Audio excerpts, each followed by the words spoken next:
And a day after the Cooch Behar violence that claimed lives of 4 people, Mamata Banerjee has come down heavily on the centre and the poll body.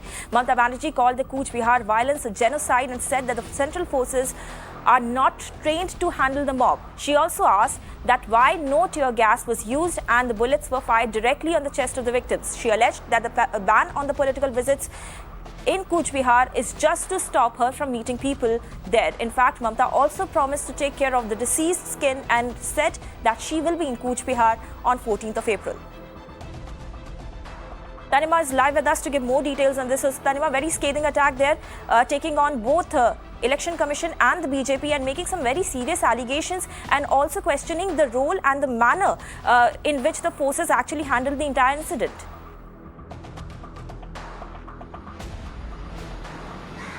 Right. In fact, several questions raised by Mamata Banerjee in that spontaneous press conference, which was held a short while back this morning, where the Bengal Chief Minister raised questions in the way the CISF over there, who were stationed at the booth, handled the entire matter. She asked questions as to why there was no tear gas used, why was there no other, SOP generally that forces follow while trying to disperse a crowd, whether it is mild lathi charge or whether it is tear gas shells which are lobbed. Why were those, methods not being used and immediately that the forces stationed over there, in fact, opened fire? She also raised questions pointing, and she in fact even produced a picture of one of the deceased during the press conference and said that the bullet injuries show that the bullets were fired towards the upper half of the body. Generally, if the protocol is that if you're trying to disperse a crowd, you fire at the feet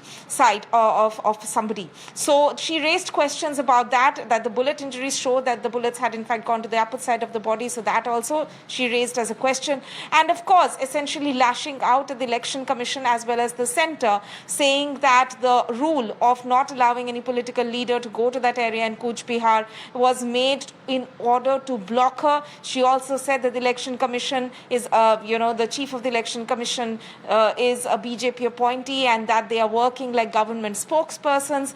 In calling the entire episode, the incident which took place in Cooch Behar, a genocide, she said that she would have just gone there to speak to the family members, to assure them, and even now she said that she has been blocked momentarily, that she is going to be on ground in Cooch Behar in 3 days from now. But nonetheless, holding this press conference even before she went out for the campaign trail later today for Phase 5 locations, she said that she is, taking a very strong note of this entire incident, the manner in which it was handled by the CISF Jawans. CISF, on the other hand, of course, as we know from their statement yesterday, essentially said that this had been done in order, the Jawans did not have an option because the mob over there were trying to apparently snatch the weapons that they had, that the Jawans had, and that the firing was opened only in order not just for self-defense or self-protection, but also to protect the voters around the polling booth,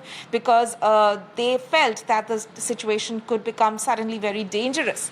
So this is, of course, both sides of the story that we have been reporting. But today, the Bengal Chief Minister essentially lashing out at the Election Commission, especially over the late night order in which EC barred any political leaders from travelling to that sensitive area in Cooch Behar. Right. Also, Tanima, stay with us. Some more updates coming in on this big story. The Election Commission further has directed that the silence period for the Phase 5 of polling scheduled on April 17 will be extended to 72 hours and no campaigning shall be permitted during the 72 hours before the close of the poll in order to ensure that the conduct of free and fair peaceful elections are there. In fact, Tanima is still with us to give more details. Tanima, so far we have seen very charged campaigning in West Bengal before every phase of elections, but this particular order is going to affect that particular aspect of this election for sure.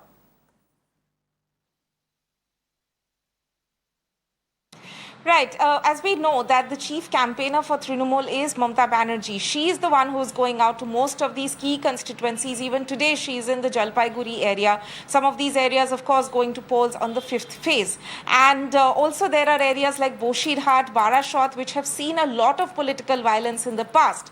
Keeping that in mind and making a note of what happened in Cooch Behar yesterday, the Election Commission has now taken a call in order to extend the silence period by 24 hours, which means it will be a 72-hour gap of campaigning which will have to be maintained between the last day of campaigning and the polling day, which is on the 17th of this month.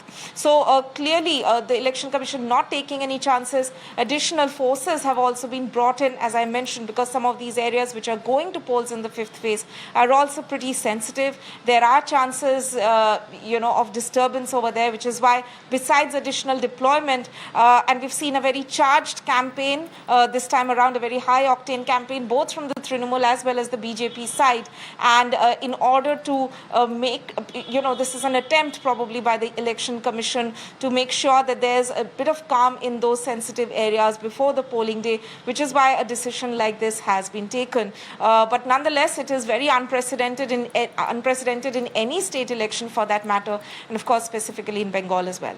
Gauri. Right. Thank you, Tanima, for sharing all those updates. And 71 additional companies of Central Armed Police Forces have been rushed to West Bengal after the Election Commission directed the same to the Union Home Ministry. These additional forces will stay in Bengal for the conduct of the remaining 4 phases of polls as per sources. 33 companies of BSF, 12 companies of CRPF, 13 companies of ITBP, 9 companies of SSB and 4 companies of CISF will be deployed in Bengal.